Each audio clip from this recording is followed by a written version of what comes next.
really has been a while since we've heard word from Johnny Depp since the conclusion of his trial in June of 2022. Like, we've seen him out there on the stroll. He's performed with Jeff Beck. He's reunited with the Hollywood vampires. Shout out Alice Cooper. Said a couple of things off the cuff, but I can't really think of any specific time where he sat down for an interview. And, well, he did right here. He sat down with Metro of all outlets and really hit on a bunch of different topics. And, well, what he had to say about Hollywood has been making the rounds, and I think, you know what, the man's not wrong. The man's not wrong. So Johnny Depp, I'm not remotely close to being normal. Oh, we know Johnny. We know. Trust me, as a long-term fan of his work, Pirates, the original Pirates, is probably, it might be my top 5 favorite films. I'd really have to sit down and think about it. But I went to the theater to see Secret Window, Public Enemies. Like, I've seen a bunch of his, you know, not big budget over the top films, but I've been a fan for a minute. I ain't no Johnny come lately, pun not intended. When it comes to taking up the torch around the time of the trial, you know, I'm an OG disbeliever in Amber Heard, but you guys already know that if you've been around for a minute.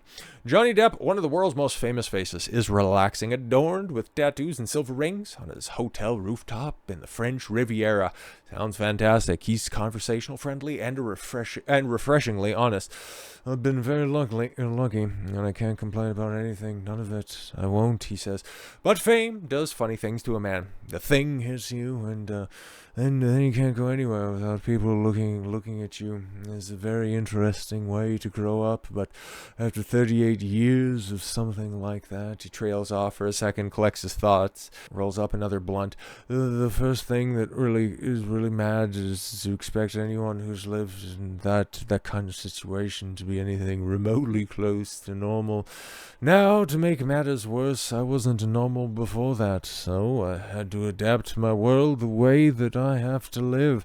How do I live? I live behind windows. I live behind car windows, train windows, plane windows, automobile windows, hotel room windows, all the damn windows you can think of. With the release of Depp's new movie, Jeanne Du Barry, the word comeback is on everyone's lips, even though, you know, there really shouldn't have needed to be a comeback, but the way that his career was kind of trailing off post Amber Heard, I guess it would have necessitated a bit of a step back and then a revival, even though, you know, still drawing better than just about anybody else in Hollywood.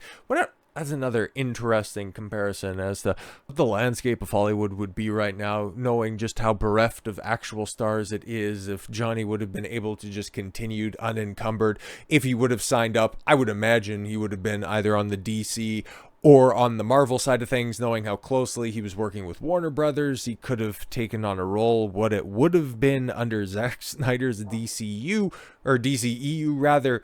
That would have been interesting. Would it have buoyed it further? Or if, you know, Marvel would have gotten a great coup given his relationship with Disney. The role he would have taken with Pirates, and just thinking about the lost interactions between Robert Downey Jr.'s Iron Man and whatever character Johnny Depp would have had in the franchise when it was good and profitable. That kind of makes me sad a lot. But anyways, what could have been?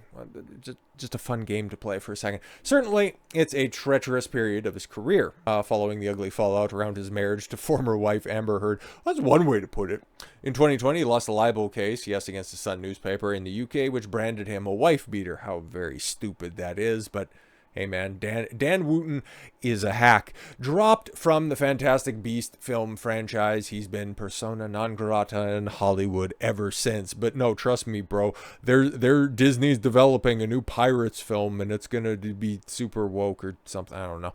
For the past few years, though, he has found work in European cinema, such as Waiting for the Barbarians, Minamata, and now Jeanne Du Barry, with French director Ma Wen. Sure, asked him to play King Louis XV. Yes, opposite her turn as the ruler's last mistress, Jeanine. Says his thought process went something like this. Haven't done this before. There's a possibility of total failure.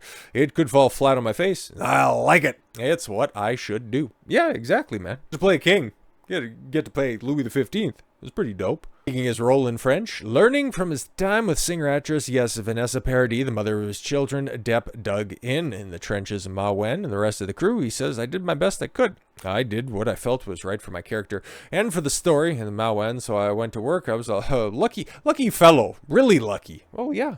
The fact that you get to do an artsy film, you get to show off your acting chops, which towards the end of your Hollywood run, you weren't really allowed to do. You were more or less just hired for the fact that you were Johnny Depp and they wanted you to play Johnny Depp and not much else. Kind of ended up getting typecast. So yeah, no, ability to branch out in different ways.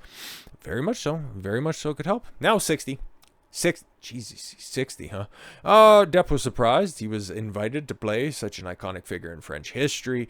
Actually, when we met, I asked Mawen, are you sure you don't want a French actor? And she's like, nah, you're Johnny Depp, okay? The fact that I have access to you, we're going to make this work. The film is fine balance of drama and comedy. Yeah, I don't really care about that. He was complicated.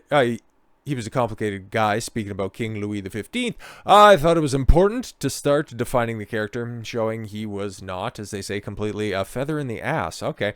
There was a humility to it, as if his appendix burst and then suddenly everything has changed. The film marks a rare period piece for Depp, unless you count Pirates of the Caribbean. That would be a strange way to characterize the Pirates films. As period pieces. I guess it could work in a certain context, but I would just more or less say that it's a film franchise that never should have been. It's just the first one that's really good. And the rest of them, I got big problems with. But now, Johnny's going to opine about the current state of Hollywood and the way that he perceives studios as they are right now. And, well, this is what is making the rounds, okay? For much of his career, Depp has experienced what it's like to be revered. By and large, for the majority of years, I've been wandering around aimlessly, talking to people. They really want the same thing, he says. They don't want to be fed Dreck. They're happy when they experience something new or different, talking about the fans. So that's why I've always felt, as an actor, it's your responsibility. When you come out of the gate each time, you're putting as much at stake as anybody. Given he hasn't worked in Hollywood for years, they threw me in the bin. Depp isn't fussed about ripping into the studio heads. Oh yes, of course. They're disposable, and they realize it. Well, you know, glorified accountants, who have the ability to press the green light and make studio films, but they press the green light, they spend a lot of money. Budgets are ridiculous on those films. Some romantic comedies, and with two very popular people. You don't even have to go with popular people on that one. In fact, The American Society of Magical Negroes, a film that shouldn't have cost anything more than, I don't know, a couple $1 million at best, okay? It's $50 million. It's absolutely absurd that cost $50 million only to make 9. Oh, no, I'm sorry. That was the Ministry of Ungentlemanly Warfare. Thanks, Alan Richardson. No, it made just a shade over 2. Hilarious. That was a rom-com. It was a race bait disguised as a rom-com. Other way around on that one. But it was so forgettable that there was no outrage after like the first weekend when everybody's like, yeah, it's as bad as everybody anticipated. Really? Yeah, no, I already forgot about it. Budgets are so ridiculous on those films. Some romantic comedies, 2 very popular people, the real people, they're sick of it. And yeah, that's for true. That is 1000% for true. That's why everybody is taking a look at that Deadpool Wolverine trailer, and they're having a general hope around it because you see Hugh Jackman, and I gave my praise to Hugh. Ryan Reynolds, I like Van Wilder.